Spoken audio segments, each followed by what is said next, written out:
बनना चाहिए। हमने उसका समर्थन किया कि बिल्कुल बनना चाहिए। बस इतनी सी बात थी। क्योंकि अगर पृथक प्रदेश बनेगा तो एक समृद्ध प्रदेश बनेगा, और देश के सबसे समृद्ध प्रदेशों के अंदर पश्चिम उत्तर प्रदेश होगा। यह हमारा सपना पिछले 25 साल से। आपको याद होगा कि 97 के अंदर हमने इसके ऊपर बाकायदा एक यात्रा भी निकाली थी,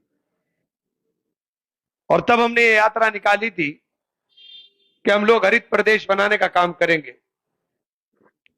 नाम उसका कोई भी हो जाए, लेकिन ये जो खाद्यान्न का बोल है देश का, जहां हम लोग गन्ना, चीनी,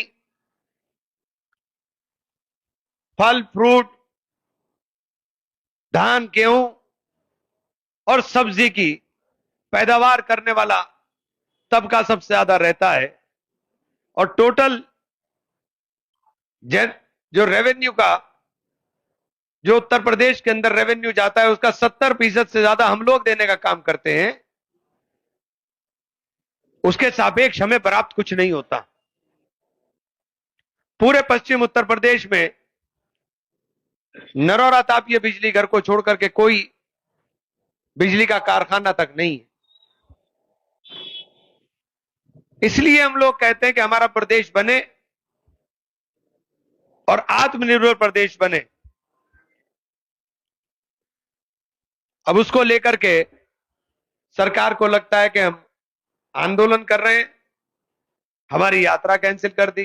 चलिए साहब, हम कानून को मानने वाले लोग हैं, तोड़ने वाले नहीं। 7 तारीख के बारे में अभी बात साथियों ने जिक्र कहा। कल मैं दिल्ली था, और दिल्ली तमाम मुलाकातों के सिलसिले के बाद, क्योंकि मैंने हमेशा जो आपने कहा है वही करने का काम किया है, और आपकी चाहत सबकी ये बोल रही थी कि हमें कांग्रेस में चलना चाहिए। हम छोड़कर ही गलत आए थे, लेकिन मेरी कोई सुन नहीं रहा था आप में से। आप सब लोग उस वक्त सुनने को तैयार नहीं थे। हमें दूर तक दिखाई देता है, और मुझे दिखाई दे रहा था ये दिन आएगा। बहरहाल, आप लोगों की ख्वाहिश के मुताबिक, आप लोगों की चाहत के मुताबिक,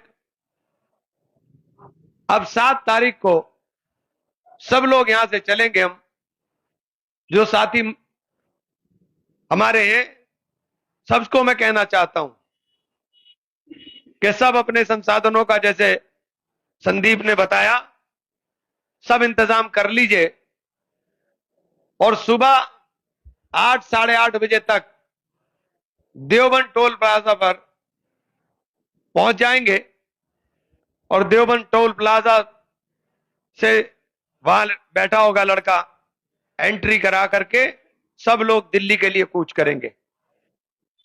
दिल्ली नहीं, दिल्ली एआईसीसी कार्यालय में सब लोग 12 बजे से पहले पहुंचने की कोशिश करेंगे, कि सब लोग 12 बजे से पहले एआईसीसी कार्यालय जो 24 अकबर रोड पर है, वहां पर पहुंचने का काम करेंगे। दोस्तों, देश के अंदर जो हालात हैं, जो माहौल है, उस माहौल के लिए जरूरी है कि हम लोग सब मिलकर के, किसान, मजदूर, व्यापारी और नौजवान, अगर संघर्ष करेंगे तो रास्ते निकलने का काम होगा।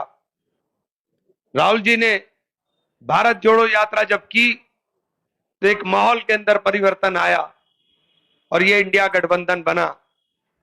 और मुझे उम्मीद है कि 2024 का चुनाव गठबंधन बहुत मजबूती के साथ लड़ेगा। हम लोग गठबंधन के साथ होंगे इंशाअल्लाह।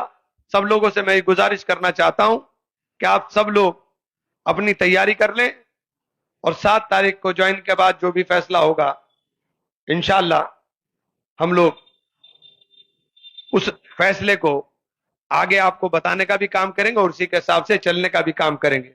एक बड़ी रैली निश्चित रूप से होगी। उस बड़ी रैली को कहां होगी ये तय कर लेंगे, लेकिन वो रैली आपके वजूद के लिए, आपके ताकत के लिए, राजनीति में ताकत लाठी डंडे से नहीं, आदमियों के सर से गिनी जाती है कि कितने सर दिखाई दे रहे हैं। तो आप एक मजबूत लड़ाई के लिए तैयार हो जाइए। चुनाव कहां से लड़ूंगा कहां से नहीं लड़ूंगा ये पार्टी का फैसला होता है, लेकिन मजबूती के साथ हम लोग खड़े हो जाएं और एक बढ़िया रैली हम कोशिश करेंगे जल्दी कि हमें जल्दी एक बड़ी रैली करने का मौका यहां मिले। तो साथियों का बहुत बहुत शुक्रिया।